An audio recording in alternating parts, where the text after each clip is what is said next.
Номын соёл ертөнц төрийн бус байгууллагаас жил бүр уламжлал болгон зохион байгуулдаг Хаврын номын баяр өнөөдөр өндөрлөлөө.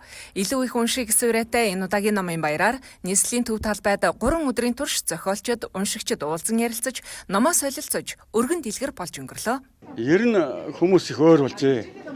Зүгээр нэг баяр бол баяр л да, баяр. Тэгэхдээ номын баяр гэдэг бол их өөр юм байна. Ухаарлын баяр, урмын баяр, хүүхдэд дагуулад тэгээд гэр бүлээрээ ирж байгаа ийм сайхан хүмүүсүүд ир байна. Хүүхдүүд эндээс их ухаарлаа. Тэгээд энэ томчуудын ном чавцанд байгаа л да. Бид нар бол хүүхдийн зохиолчд учраас хүүхдийн номыг л тодруулж ярьж байна. Яг үнэхээр ингээд хүүхдийн гэж нэг ерөнхийд нь ярьж байгаа боловч бага насны хүүхдийн арай өвөрмөц онцлогтой. Дунд насныхан бас нэг урам хөгжсөн нэг хөгжилтэй байх хэвээр. Ахлах насныхан бас нэг тийм жигүүр бас нэг мөрөөдлийн жигүүртэй нэг тийм байдаг.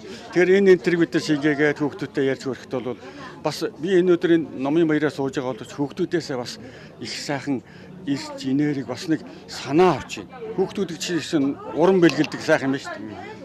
Тийм сайхан баяр байна номын баяр гэдэг бол. Ер нь одоо орчин үеийн үлгэр хэрэгтэй байна. Бидний үеийн үлгэрүүд бол өнөөдрийн хүүхдэд бас нэг тэр үеийн ёс заншил, өв уламжлал, хэл ярианд нэг тэгээд байна. Тэгтэл тэр сайхан өв уламжлалыг өнөөдрийн бас нийгмийнхээ орчинд тохируулад өв соёл өнөөдөр цаг үеийнхээ юутай хослол бичиж өгөх нь хүүхдэд их өгөөжтэй юм уу да гэсэн. Тэр сэдвээр номууд бичиж байгаа. Би одоо нэг сүүлийн нэг 8 жил, 9 жил орж байна номын баярт. Жилдээ 2 болдог.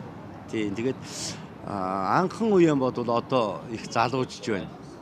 Одоо сургуулийн хүүхдүүд багш нартайгаа сургуулаараа ирж авдаг болж байна. Одоо энэ 69 дугаар сургуулиас эхлээд ер нь их залуужж байна. Нэг хэсэг чинь нэг 40-оос 50 насныхыг ном авдаг байсан бол одоо ер нь бас нэг залуучууд сурж ирээд их авж байна. Тэгээд нэгт яг уу зүгээр миний хувьд бол нэг Монгол ахуй их хүчдэг болохоор Монгол ахуй руугаа эргэж их сонирхоод бас нэг тэр юун сэтгэлэн татаад байх шиг байна. Ер нь нэг Монгол ахуй сонирхож уншиж байна. Ер нь бас нэг тэр тал нь их баярлууштай байна. Залуужж байна. Хуучин бол одоо 50-аас дээш насны эмэгтэй хүмүүс их авдаг байсан. Одоо бол өвгчүүл ер нь залуу юу байна ч гэсэн ер нь хурж ирээд их гоё Монгол өгүүлэгтэй ном хаа байна. Түүхэн армаануудаас авмаар байна гэж ирж байна.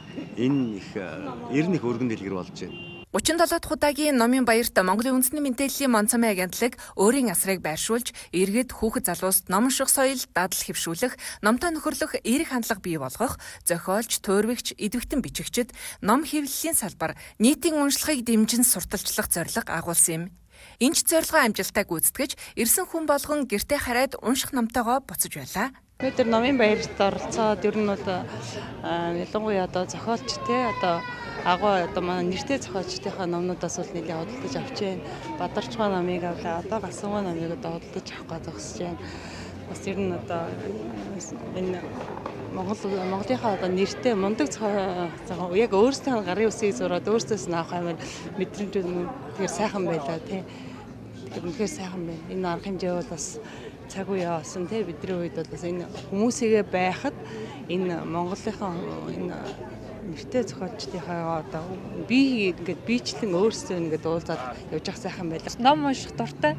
Тэгээ ерөнхийдөө би одоо сүүлийн үе жоохон хувь хүний хөгжил дээрээ төлөвлөхөө ажиллаж байгаа болохоор хувь хүний хөгжлийн номнууд тэгээд буддын философи сонирхож судалж байгаа болохоор буддын философийн талаар номнуудыг хараад сонирхоо явж байна. Энэ жил бол бүр үнэхээр гоё болж байна. Тэгээд хайртай зохиолч нарынхаа номыг нь аваад тэгээ явж байна. Тэгээд амар гоё байна. Номын баяр нөгөө жил болгоно яг тухайн зохиолчтойгоо ингээд уулзаад гарын үсгийн зуруулаад ном авдаг болохоор амар гоё яадаг.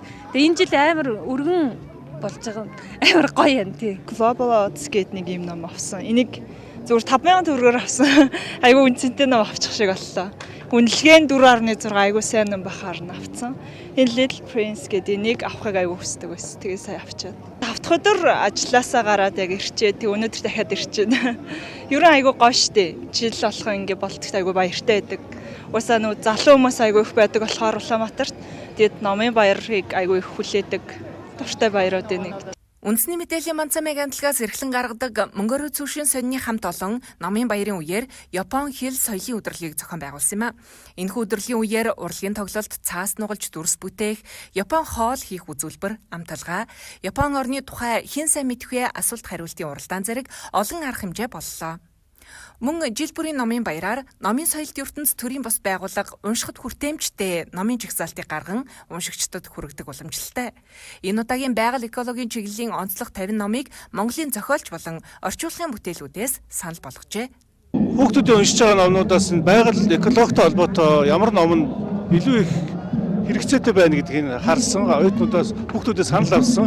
Тэгээ би бас өөрөө бас нэлээд олон хүүхдүүдтэй ярилцж байгаа энэ номнуудын жагсаалт гаргасан.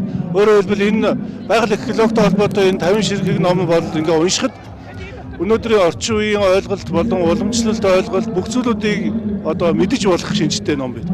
Ном ингээд маш олон зуугаар хэвлэгдэж гарч байгаа шүү дээ. Гэхдээ эдгээрээс хамгийн чухал ном нь ямар вэ гэдгийг бид нэгсэндээ ментор хийж өгч байгаа юм л да. Тэгэхээр энэ гоё зүйл байгаа. Хамгийн гол нь бас олдохгүй номнууд бас байсан. Жишээлбэл одоо Ц намсраагаа Лусын охинтой зохиосон үлгэрийн төгсгөл гэдэг их гоё ном байдаг. Тэр ном байхгүй болохоор оюутнуудад хичнээн санал болгоод чсэн. Хүүхдүүдэд хичнээн санал болгоод чсэн олдохгүй байгаа. Гэхдээ дараа цаашдаа энэ номыг Энэ удаагийн номын баярыг Монгол Улсын ерөнхийлөгч Ухнагийн хүрэлцэхүйн ивэлдор ерөнхийлөгчийн тамгын газар, байгаль орчин ур амьсгалын өөрчлөлтийн яам, соёл спорт аялал жуулчлал залуучуудын яам, нийслэлийн засаг даргын тамгын газар, нийслэлийн соёл урлагийн газар, номын соёлт ертөнц төрийн бус байгууллага хамтран зохион байгууллаа.